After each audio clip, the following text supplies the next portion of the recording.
Welcome back to Recharge. Dr. Gene Shirakarad here with Dr. Corey Howe. That Is You. That's me. What are we talking about today?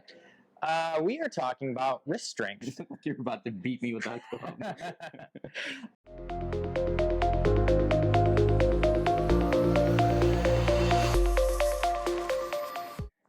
Wrist strength, grip strength, things like that. It's kind of important for golf. It is. And you'll hear, I mean, you've probably heard tips of like, you don't need to death grip the club. Mhm. And that is true. Yep. But when it comes to grip strength, how do I put this? The professionals, Delicately? yeah, the professionals, they may be gripping their club at 50% their strength. Their 50% strength is oftentimes greater than our 100% strength. Right. They have really strong forearms, hands, grip muscles. Mhm. Okay? One way that we've developed to try to take a look at our grip strength and our wrist strength as far as that goes is a little test with a 6-iron. A little test. I think Little test. you're doing a disservice. It's just a little test. All you need is a 6-iron. It's a pretty good way to determine not only wrist strength but wrist endurance. Yeah, capabilities. Yeah. And like the wrist and hand grip is largely overlooked by a lot of people because, like you said, like you feel like one, you should have a light grip, but when you're playing 18 holes and you're having 80 plus swings at the club, that's going to fatigue over time. And even the smallest rotations or lack of control with that club presents all kinds of missed hits, that presents slices. It takes away control from the golf game. And I think most people think that the hand is where the muscles are, but in the hand, that's where the tendons are. The muscles are in the forearm. There are technically intrinsic hand muscles, but those are like fine motor skills. Yep. Like picking up a penny off the table. The gross ones for the golf swing, it actually occurs more up in the forearm, and that's what we're going to look at today. So check out this test. Let's start it out. Corey will talk through it. I'm going to set my forearms on fire for you. This is the things we do for you guys. And then you can try it out at home and see how well you do. We'll give you a couple exercises as well to help improve that strength a little bit. Yeah, build up that capacity. All right, let's get into the test. Now it looks like you're going to hit me. The grip and rivet test, all it includes is a 6-iron. There's 2 parts to it. You're going to grab the 6-iron as far up the handle as you can. So the club is as long as it can be, all right? Pointing the club head up, all you are going to do, keep your elbow at your side, and it's called radial deviation, but you're going to pick up the club to where it goes beyond 90 degrees, so greater than parallel to the ground, okay? What we're going to do here is see how many you can do. If you can make it to 25, great, you've passed step 1, okay? Gene will stay here, do 25 of these. You know what number you're on? On fire. It's on fire already? Yeah. Yeah. 14. This test is not for the faint of heart. I know I said a little test. You really do feel the burn, but it's a good burn. It's good. So if Gene makes it to 25. I'm not going to lie, I lost count. I think that's 22. Let's do 3 more. Good. And the idea here, he's keeping his elbow straight. He's not bending his elbow to get it up there. Now he's doing exactly what part 2 is holding that club out extended. Holy okay? burn. Holy burn, okay? He's going to hold it there parallel to the ground for 1 minute. We can probably speed lapse this so you don't have to stand there for this 1 minute. I've been there like 17 minutes already. That's what it feels like. So if you're doing this at home, if you're just here watching Gene suffer, he should be feeling a ton of burn right through his forearm. Okay? Feel it in my forearm and in my soul. In his soul.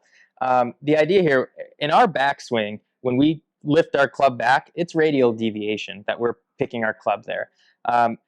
Notice we want to keep the club straight forward and not falling off to one side. It's the same for like a backswing fault of cupping the wrist backwards too far. He's staying in this nice vertical plane in the radial deviation. How you doing? That's 40 seconds. I think you started a little before I started the timer. Yeah, I mean, I feel it forearm, I feel it in my hand, I feel it in my soul, I feel it everywhere. I feel all the feels. Yeah. All the feels right now. So once you make it to 1 minute, you've passed the test, passed the grip it and rip it test. I I would test both hands.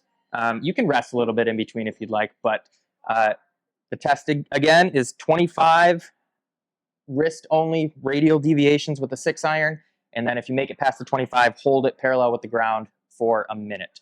Do both of those, you pass the test, great. Still doesn't mean you shouldn't do these next couple exercises. But if you struggled, if you had some trouble with that test, here's a couple exercises that can help. Oh, my forearms. Good job. You passed the test. No, you didn't. No, don't lie. You didn't pass the test. Let's talk about a couple ways that you can strengthen your wrist, your forearm muscles for not only getting better at that test, but also getting better at the golf swing. So the first thing we're going to talk about is the idea of progressive overload. Okay. In its very general sense, the test was with one club. If we get used to doing it with heavier than that, when we retest, it should be easier. Okay. Also, we're progressively overloading the muscles. The muscles are working harder. That's the whole idea of exercise, basically. So what we're going to do for this first exercise is heavier weight, but a shorter lever. So Gene has 3 wedges in his hands. He's going to grab it about in the middle of the shaft rather than at the very end like the test. And he's going to do exactly what that test was, radial deviating or picking up that club head with just his wrist. So you can tell I'm using my left arm because my right arm is still fried. We don't always need to reproduce the testing conditions to focus on an exercise. So Gene doesn't necessarily have to do all 25 of those and then hold for a minute here. You could, but with a heavier load, he might want to stop before 25, and that's okay. Yeah, you should probably aim for something in the 10 to 12 rep range. So either pick the amount of clubs. So I'm using 3 wedges, which should be enough.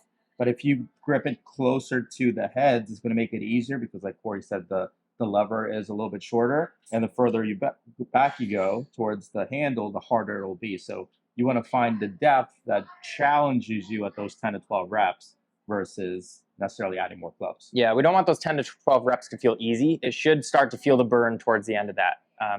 That's where the heavier weights or the more clubs come into play. All right, that's number 1. Show you one more. Exercise 1 had some specificity for the test itself. It's very similar testing conditions. Now we're going to add some specificity to the golf swing. So Gene has a resistance band. He's going to step on it in his lead leg, grabbing it with his right arm, or his trail leg in this case, or trail arm. He's going to radially deviate, just like that movement we did, and rotate back. Okay. So now it's kind of mimicking a backswing, if you will, and he's doing what's called an isometric contraction. This is like that hold phase of the golf club that we did. Just like before, he should feel it all into his wrist and his forearm here. How's it feel? I feel everything, all of it, everything at once. I think the big thing here is, though, as you're coming up, make sure you're bringing that wrist up towards your thumb as well. Yeah. That it's not just hanging back to the band. So you want to bring the wrist up. A good way to see that, if you have something light, does not have to be a club. If he's pointing this way, he's not really picking up on that a little bit. So see that angle? That angle should be up. Yeah, very good. Oh, the shakes. So there you have it. The grip it and rip it test for forearm and wrist strength. It's really strength and endurance. So I don't know if I'll be ripping anything today. Let us know if you like that, if you had trouble with it. Yeah, let us know how many reps you can get. Yeah. Again, 25 in a row, minute hold after that. It's a good one. Yep, so 2 things. Leave a comment below. Let us know how many reps you can get. And if you got all 25 reps, let us know how long you can hold the club. Can you get to all 60 seconds without it drooping below? If it falls below parallel, you're done. Time. If you do it, comment below. I'll give you a high five virtually. Virtual high five. That's what you get. All right. If you enjoyed it, subscribe, follow along. A lot more coming from Recharge. Catch you on the next one.